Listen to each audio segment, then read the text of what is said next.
Hi, everybody. Just a Hello. Hi. Can good you hear afternoon. me? Is it okay? Again. Yeah? I'm Can going you to. hear me? Okay. Yes, we can. Okay. All right. So I'm going to talk about an activity which I have devised and which I have been using for some time, okay, at PROLEM. And I'd like to share this activity with you. In fact, it's a very simple activity, but it's very effective. Okay, I believe it's very effective. It has been effective.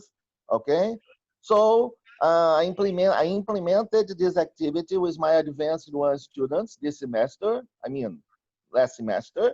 Yeah, the semester that has just finished. I had a group of advanced one students on Saturday mornings. Okay, so I implemented this activity with my students, my advanced one students this semester. Okay, in fact, this activity was the auto project of the students, the auto project that they had to present. Okay, the activity is called Reporter for One Day or Journalist for One Day. Okay, so what does the activity consist of? So the students were supposed to present, to make a presentation, okay, of a piece of news, to talk about a piece of news that they had previously selected, they had previously chosen, okay, and they were supposed to make a presentation of this piece of news as if they were a journalist, as if they were participating in a program, in a news program, okay, as if they were a reporter. All right. So I had 20 students in this group of advanced one students. So I divided the group, I divided the students into two groups. Yes, 10 students presented the activity on one Saturday, and the other 10 students presented the activities on the following week, following Saturday. All right. And how did I implement this activity? So I divided the class into two groups, and the students were supposed to make a presentation. Okay. Now, but the activity did not consist of just making a presentation. So after each piece of news was presented, okay, I invited the students to take part and to make comments about their peers' presentations, to ask questions, give opinions, so that we would have an interaction in the class.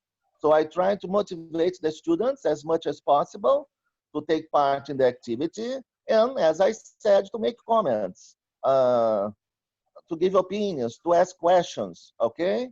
So, and different sorts of news, different kinds of news were presented. Some students presented news about the new coronavirus. Other students presented news about the current situation of the pandemic in our country.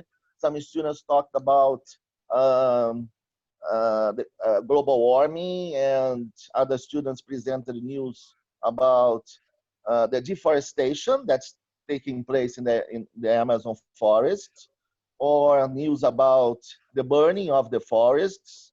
There was some news about oil spills. So different sorts of news, different kinds of news were presented in this activity. Okay, so basically it's a speaking activity.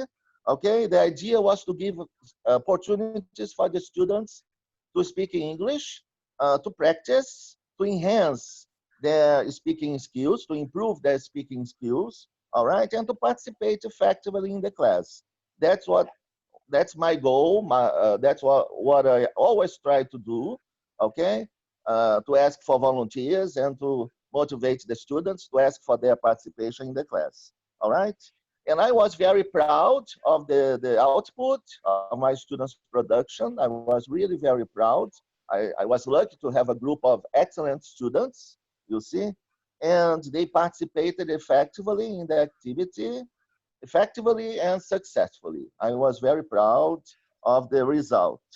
So that's why I highly recommend this activity, not only for students who are taking book 4, book 5, but I guess this activity could also be implemented with the students who are in the pre-intermediate or intermediate levels. For instance, if you are teaching vocabulary about the weather, yes, So we can ask the students to make a presentation, to present news, to present the weather forecast for the week. Maybe each student can make the weather can present the weather forecast for a specific day of the week. You see, so they would be speaking English. You see, talking about the weather and using the vocabulary that's being taught in the class. You see, another example I'd like to highlight here is, for instance, if you are teaching passive voice, you see, because the grammar that we teach, we should try to make students use the grammar, the grammatical structures that we are teaching in our course. So that's what I always try to do. So for instance, concerning passive voice, you can ask the students to present news about a flood that took place in our city or in Rio. You see, so the students would talk about the news, they would talk about a flood that took place and the consequences of this flood. So hopefully they would use some passive voice structures, just like for instance, some streets were flooded and some houses were destroyed, some cars were damaged.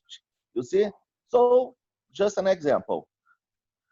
So finally, I'd like to highlight the fact that it's very important for us teachers to maximize the students' talking time, you see, and to motivate the students to take part in the class, in the activities that we devise. And that's what I try to do all the time.